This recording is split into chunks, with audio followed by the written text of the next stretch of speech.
పెళ్ళైనా పండగైనా వేడుక ఏదైనా పట్టు చీరల ప్రత్యేక వేదిక వారాహి సిల్క్స్.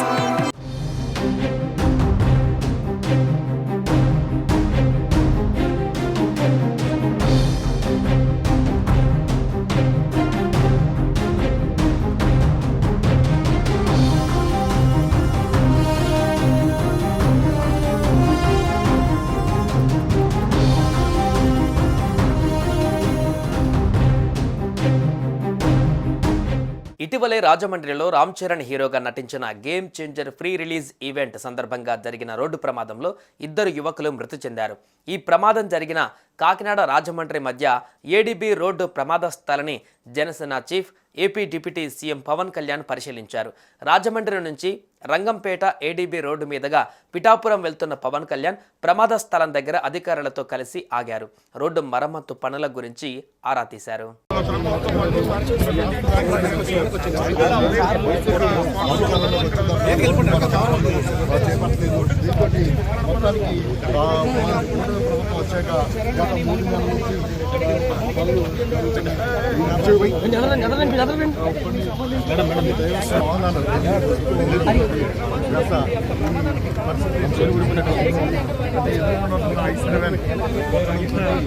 ప్రమాదం జరిగింది.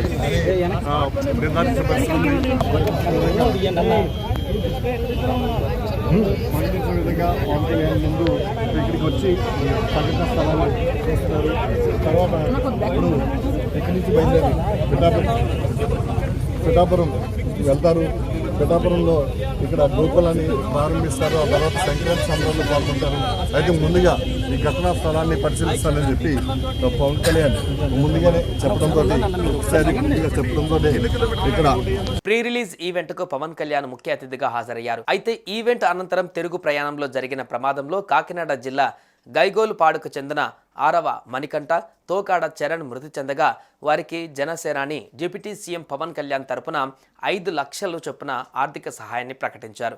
మరోవైపు నిర్మాత దిల్ రాజు కూడా మృతుల కుటుంబ సభ్యులకు 5 లక్షల చొప్పున ఆర్థిక సహాయాన్ని ప్రకటించారు.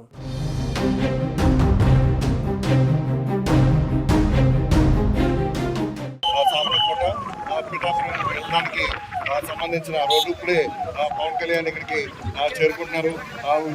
ఇది ఏదైతే మొన్న ఇక్కడికి మరికొద్ది సేపట్లోనే డిప్యూటీ సీఎం పవన్ కళ్యాణ్ కూడా చేరుకుంటారు. ఆయన కూడా నేరుగా ఇక్కడ యాక్సిడెంట్ ఎలా జరిగింది, ఎందుకు జరిగింది అనే కారణాలు కూడా పూర్తిగా గాయత్రి మనం ఇక్కడ చూస్తున్నాం. మనకి ఒక 3 నిమిషాల్లో AP deputy CM Pawan Kalyan ఇక్కడ చేరుకుంటారు. రాజమండ్రి ఎయిర్పోర్ట్ నుంచి బయలుదేరి 20 నిమిషాలు అయింది. ఇప్పుడే పరిశీలిస్తున్నారు.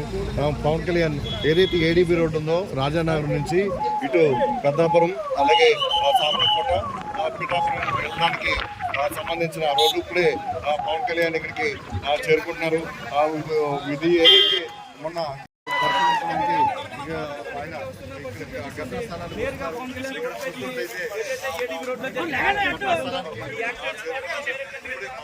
మనం చూస్తున్నాం. పవన్ కళ్యాణ్ ఇప్పుడు ఏదైతే బైక్ మీద దెబ్బతిని ఇక్కడికి వచ్చారో ఎవరైతే గతంలో చెందారో కుటుంబాలు కూడా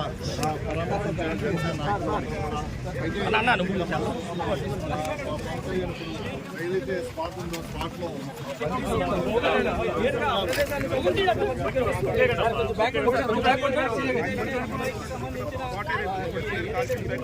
ఏ స్థాయిలో జరిగిందో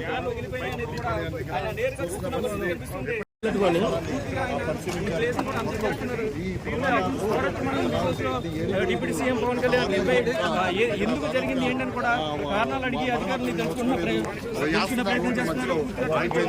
వైసీపీ అధికారంలోకి వచ్చిన తర్వాత ఈ రోడ్డు మరమ్మతులు చేపట్టలేదు. దీంతో మొత్తానికి ప్రభుత్వం వచ్చాక గత 3 నెలల నుంచి కొన్ని డైవర్షన్ మార్గంలో ఇక్కడ వాహనాలు వస్తూ ఉండడంతో సుమన్ టీవీలో మీ పర్సనల్ అండ్ బిజినెస్ ప్రమోషన్స్ కోసం కింది నెంబర్కి కాంటాక్ట్ చేయండి.